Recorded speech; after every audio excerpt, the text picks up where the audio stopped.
हे भगवान, कितनी गर्मी है, मुझसे सहा नहीं जाता। और ये मेरा आलसी पति घोड़े बेचकर सो रहा है। अभी इसकी नींद खराब करती हूँ। कालू, कालू, कुछ करो कालू, मुझे बहुत गर्मी लग रही है। इतनी गर्मी में तुम्हें नींद कैसे आ रही है? मल्ली, क्यों का कर रही हो?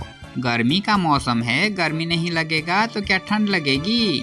इतनी गर्मी में बड़ी मुश्किल से मेरी आंख लगी थी और तुमने मुझे उठा दिया। अब वापस नींद नहीं आने वाली।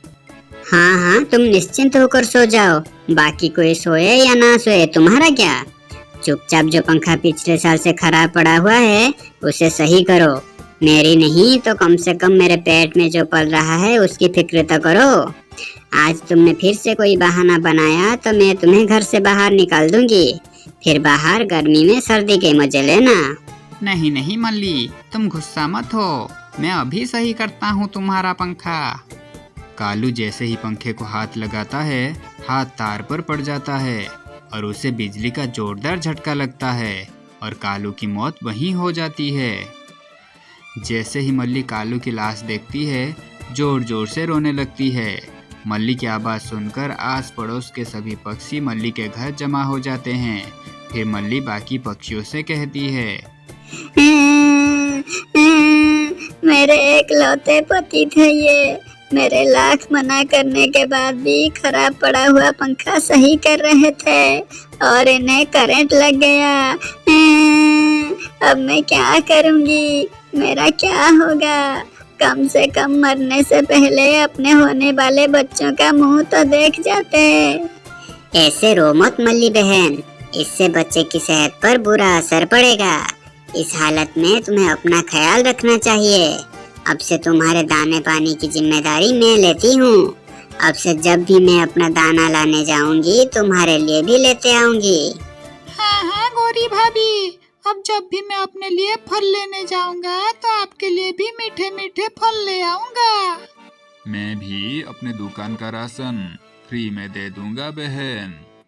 मल्ली को संभालकर अब सभी पक्षी वापस अपने अपने काम पर निकल जाते हैं।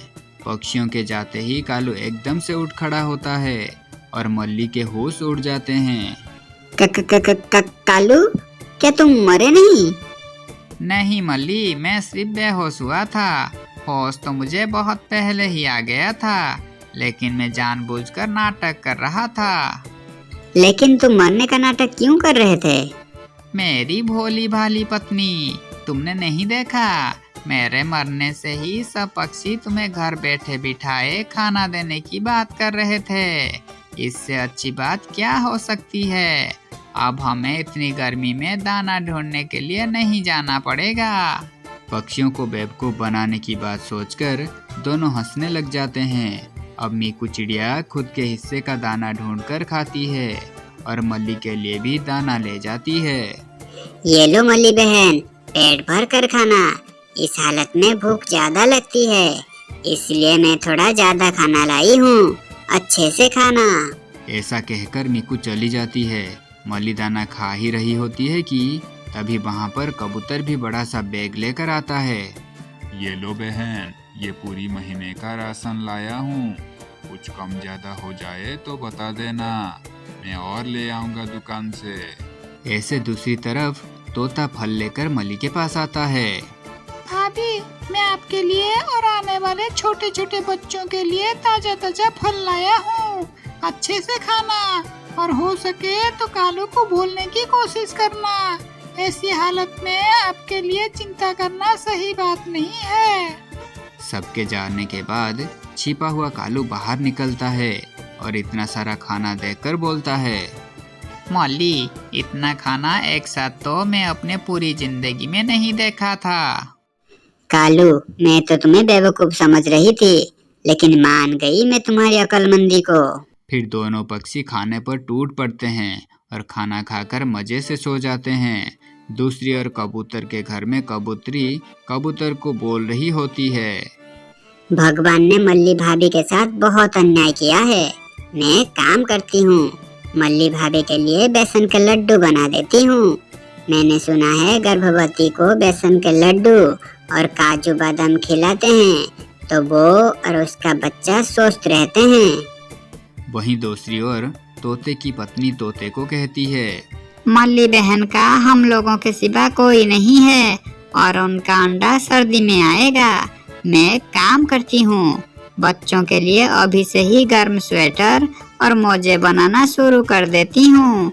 आप मुझे कल बाजार से ओल के गोले ला देना। बाकी पक्षियों की तरह मीकू चिड़िया भी मल्ली की चिंता में लगी हुई थी। मुझे मल्ली बहन के लिए और होने वाले अंडे के लिए नरम नरम घोंसला बनाना है, इसलिए मैं कल ही दूर के जंगल में जाऊंगी और नरम नरम घास लेकर आऊंगी। बोर हो गया हूँ, घर में बैठ बैठ कर बहुत बोर हो गया हूँ मल्ली। अब मैं बाहर जाना चाहता हूँ। गलती से भी ऐसा मत सोचो कालू, कहीं किसी ने तुम्हें देख लिया तो अनर्थ हो जाएगा।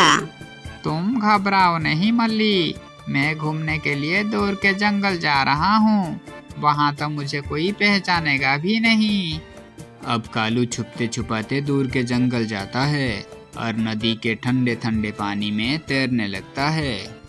ओहो आजादी, मजा आ गया, इसे कहते हैं जिंदगी। ऐसी मौत भगवान मुझे हर जन्म में दे। ऐसे ही खाना चलकर मेरे पास आए, ऐसे ही बेवकूफ पक्षियों की वजह से।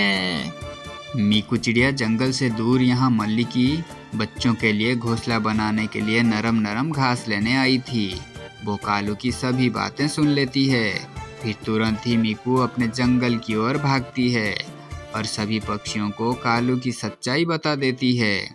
अब सभी पक्षी मिलकर कालू को सबक सिखाने की सोचते हैं। ये क्या लाई हो मीकू, शगुन की टोकरी? क्या किसी की शादी है? हाँ मल्ली बहन, हम सब पक्षी आपकी शादी पड़ोस के गांव के कौवे से पक्की करके आए हैं। उसको आपके बारे में सब कुछ मालूम है।